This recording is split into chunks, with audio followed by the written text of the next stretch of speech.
বন্ধুরা 1905 CM helpline আমি সমস্ত ত্রিপুরাবাসীকে বলবো যে 1905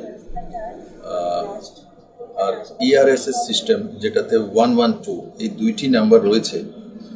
যে কোনো সমস্যার বিষয়ে আপনারা সেখানে ফোন করে জানকারি নেওয়ার ব্যবস্থা রয়েছে। আর তার সঙ্গে সঙ্গে তার মধ্যে দিয়ে কোনো সমস্যা যদি থাকে, সমস্ত সমস্যার সমাধান তো আর একসঙ্গে হয় না, কিন্তু প্রাথমিকভাবে কেউ যদি কোনো এমার্জেন্সি কেসে তার প্রয়োজন হয়, কোনো মেডিকেল হেল্পের প্রয়োজন হয়, কোনো অ্যাক্সিডেন্টাল কেস হয়, তার সঙ্গে সঙ্গে বিভিন্ন কাজকর্মের বিষয়ে জানকারি রাখা, বিভিন্ন সরকারি প্রোগ্রামগুলির বিষয়ে জানকারি নেওয়া। অনেক সময় আমরা অনেক কিছু জানি না, কোন বিষয়টা কীভাবে করতে হয়, গভর্নমেন্টের বিভিন্ন স্কিমগুলি আছে, বিভিন্ন লোনের বিষয় আছে, সেগুলি আমরা অনেক সময় তার বিষয়ে ওয়াকিবল থাকি না।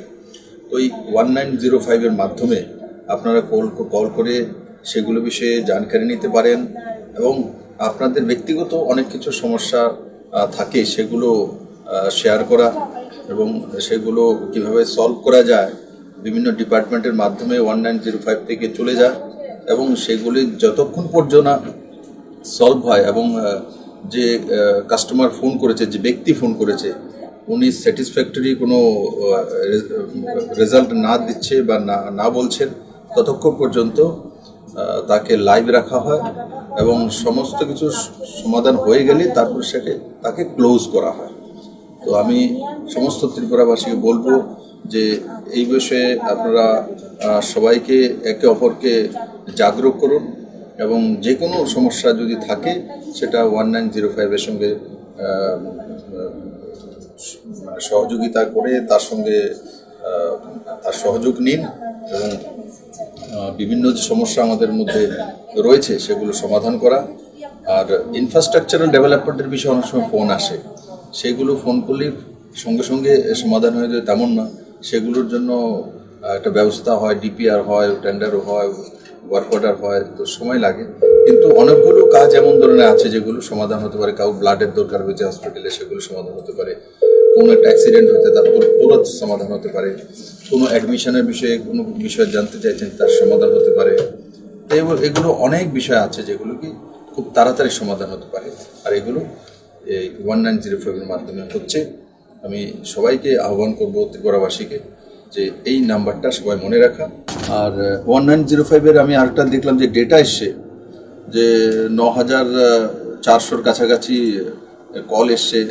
তার মধ্যে যে কিছু মিস কল আছে, কিছু আছে যে সেগুলো কোয়ারির জন্য করেছে, 4500-এর কাছাকাছি আছে শুধু ইনকোয়ারি করার জন্য, কিছু জানার জন্য। কিন্তু সমস্যা সমাধান করার জন্য যে ডেটাটা এসছে সেটা আমি দেখেছি যে 80% 1905 থেকে যে সমস্যা মানুষ নিয়ে ফোন করেছে তার সমাধান করতে সক্ষম হয়েছে। তার জন্য এতে প্রমাণিত হয় যে 1905-এ কল করার পর তার যে সাকসেস রেট সেটা 80%। তো স্বাভাবিকভাবে সেটা একটা বড় সংখ্যায় সাকসেস হচ্ছে। তার জন্য আমি সবাইকে বলবো যে আপনারা 1905-এর প্রয়োজনীয়তা সম্বন্ধে জানুন এবং যখনও প্রয়োজন হয় আপনারা 1905-এর মাধ্যমে মুখ্যমন্ত্রী হেল্পলাইনে ফোন করুন আর তার সহযোগ নিন। ধন্যবাদ।